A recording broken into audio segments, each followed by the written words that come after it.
আচ্ছা ম্যাডাম, সামনের 17ই আগস্ট তো মা মনসার মায়ের পুজো।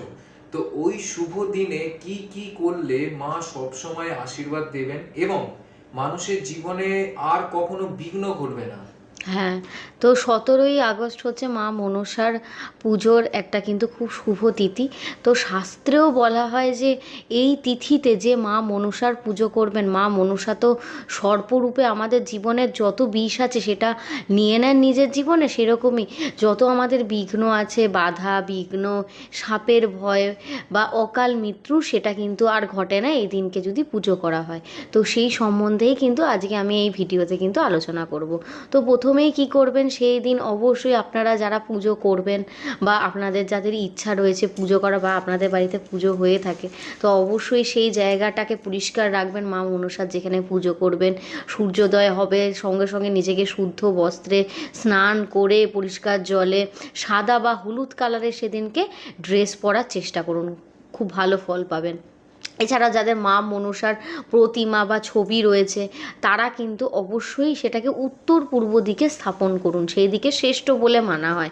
সামনে ফুল, বেলপাতা, হলুদ, সিঁদুর, এছাড়া হচ্ছে দুধ, চিড়ে, কলা, যেগুলো নিবেদন করতে হয় অবশ্যই তাকে দিন। এছাড়াও নাগ পঞ্চমীর যে প্রতীক, মানে অনেকে প্রতীকী পুজোও করে থাকে, কিন্তু কাদা বা মাটির সাপ বানিয়ে বা মা মনসার পাশে রাখেন, তো সেটাও করুন। এতে করলে কিন্তু সর্পদোষ, কালো সর্পদোষ কিন্তু দূর হয়ে থাকে।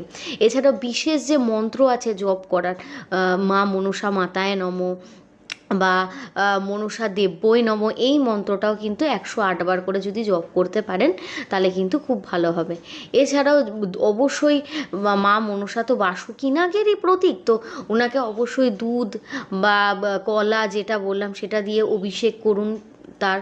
এছাড়াও কিছু ফুল আর ধূপের কিন্তু নিয়ম আছে। মা মনসা কিন্তু লোকবিশ্বাসে বলা হয় যে ধূপ ধুনোর গন্ধ কিন্তু উনি একদমই সহ্য করতে পারেন না। তবে আবার কিন্তু দেবী ভাগবত যে পুরাণ রয়েছে সেখানে আবার বলা হয়েছে কিন্তু মাকে এই ধূপ ধুনো দেওয়া যেতে পারে। তো অনেকেই আছেন যে মা মনসার প্রিয় ফুল জানতে চান, বকুল ফুল আছে যেটা, সেটা কিন্তু মা মনসাকে দেওয়া একদমই নিষিদ্ধ। মা মনসার সবথেকে প্রিয় ফুল হলো কলকে ফুল। এছাড়াও শিউলি বলো, আকন্দ, পদ্ম ফুলও কিন্তু মা মনসার পুজোয় দেওয়া যেতে পারে। কোনো রকম অপবিত্র বা পচা ফুল বা কোনো নোংরা পাতা সহযোগে কোনো কিন্তু দেবীর পুজোয় একদমই ব্যবহার করা যায় না। এই দিনকে কিন্তু মদ বলুন, মাংস, আমিষ আহার একদমই গ্রহণ করবেন না। পারলে দরিদ্র বা ব্রাহ্মণদেরকে যদি আপনি একটু দই, চিড়ে, মিষ্টি এগুলো দান করতে পারেন, খুবই ভালো ফল লাভ করবেন। তো মা মনসার কৃপায় সবাই ভালো থাকুন, সুস্থ থাকুন।